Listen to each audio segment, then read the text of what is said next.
ஊராட்சி பேரூராட்சியில ஒப்பந்த பணியாளர் தூய்மை பணியாளர் போட்டுருக்காங்க. அந்த பணியாளர் சரியா ஊதியம் கொடுக்கறது இல்ல. 30 நாள் ஊதியத்துக்கு 29 நாள் ஊதியம் கொடுக்குறாங்களாம். இது நிறைய தூய்மை பணியாளர் ரொம்ப வருஷப்படுறாங்க. அவங்களே பணி நிறுத்தம் பண்ணோம். 5 வருஷம் பணி முடிச்சா தூய்மை பணியாளர் பணி நிறுத்தம் சொல்லி நம்மளுடைய தேர்தல் அறிக்கையில் நம்முடைய முதல்வர் தான் அறிவிச்சிருக்கிறாரு. அதையும் அவர் சம்பந்தம் நான் கோரிக்கை வச்சிருக்கிறோம். அதே மாதிரி இந்த அடிமை டிராக்டர் ஓட்டுநருக்கு ஒரு பிரிவு ஏற்படுத்தி நிறைய ஊராட்சிகள் டிராக்டர் கொடுத்தாங்க. இன்னைக்கு வரைக்கும் அவங்களுக்கான ஒரு நிலைமை என்னன்னே தெரியல. அவங்க பணி அமைச்சதோடு சரி, அவங்களோட ஊதியம் என்ன, அவங்களுக்கு என்னத்துக்கு செய்யணும், இது வரைக்கும் அவங்களுக்கான ஒரு சலுகையும் செய்ய கிடையாது. வெறும் 6000 5000 ஊதியம் கொடுத்துன்னு வராங்க. அது சம்பந்தமா நாங்கள் கோரிக்கை மனு கொடுத்துருக்கோம். சார், டிராக்டர் கொடுக்குறாங்க, அதே மாதிரி மின் வாகனம் கொடுக்குறாங்க. ஆனால் அதற்கான பயிற்சி பெற்ற ஓட்டுநர்களை அவங்க நியமனம் செய்வதில்லை. ஊராட்சிகளில் ஒரு தூய்மை பணியாளரோ ஒரு ஓவிஸ்டி ஆபரேட்டரோ யாரு வண்டி தெரியுதோ அவங்கள ஓட்ட சொல்றாங்க. இதனால பல இடங்களில் விபத்து ஏற்பட்டு பல தூய்மை பணியாளர்கள் இறந்திருக்காங்க. கடந்த 5 ஆண்டுகளில் 10க்கும் மேற்பட்ட பணியாளர்கள் இதனால இறந்திருக்கிறாங்க. அதனால பயிற்சி பெற்ற ஓட்டுநர்களை முறையாக தேர்வு செய்து ஊராட்சிகளில் பயன்படுத்தப்படும் அந்த மின் வாகனம் மற்றும் டிராக்டர் ஆகியவற்றிற்கு பயிற்சி பெற்ற ஓட்டுநர்களை நியமனம் செய்து அது முறையாக ஊதியம் வழங்க வேண்டும் என்று கேட்டுக்கொள்கின்றோம்.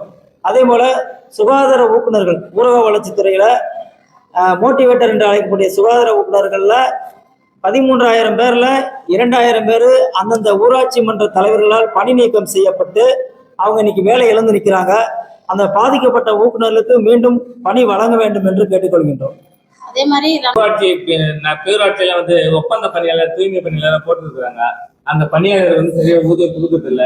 30 நாள் ஊதியத்துக்கு 29 நாள் ஊதியம் கொடுக்குறாங்களாம். இது நிறைய தூய்மை பணியாளர் ரொம்ப வருஷப்படுறாங்க. அவங்களே பணி நிறுத்தம் பண்ணோம். 5 வருஷம் பணி முடிச்சா தூய்மை பணியாளர் பணி நிறுத்தம் சொல்லி நம்மளுடைய தேர்தல் அறிக்கையில் நம்முடைய முதல்வர் தான் அறிவிச்சிருக்கிறாரு. அதையும் அவர் சம்பந்தம் நான் கோரிக்கை வச்சிருக்கிறோம். அதே மாதிரி இந்த அடிமை டிராக்டர் ஓட்டுநருக்கு ஒரு பிரிவு ஏற்படுத்தி நிறைய ஊராட்சிகள் டிராக்டர் கொடுத்தாங்க. இன்னைக்கு வரைக்கும் அவங்களுக்கான ஒரு நிலைமை என்னன்னே தெரியல.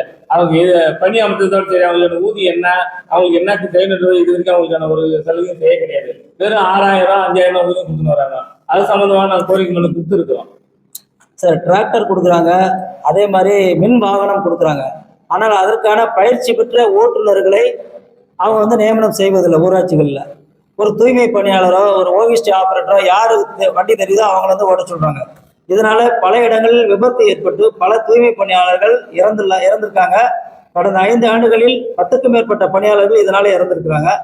அதனால பயிற்சி பெற்ற ஓட்டுநர்களை முறையாக தேர்வு செய்து ஊராட்சிகளில் பயன்படுத்தப்படும் அந்த மின் வாகனம் மற்றும் டிராக்டர் ஆகியவற்றிற்கு பயிற்சி பெற்ற ஓட்டுநர்களை நியமனம் செய்து அது முறையாக ஊதியம் வழங்க வேண்டும் என்று கேட்டுக்கொள்கின்றோம்.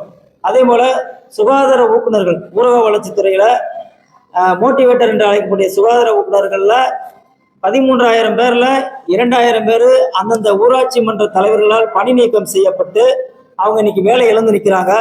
அந்த பாதிக்கப்பட்ட ஊக்குநர்களுக்கு மீண்டும் பணி வழங்க வேண்டும் என்று கேட்டுக்கொள்கின்றோம். அதே மாதிரி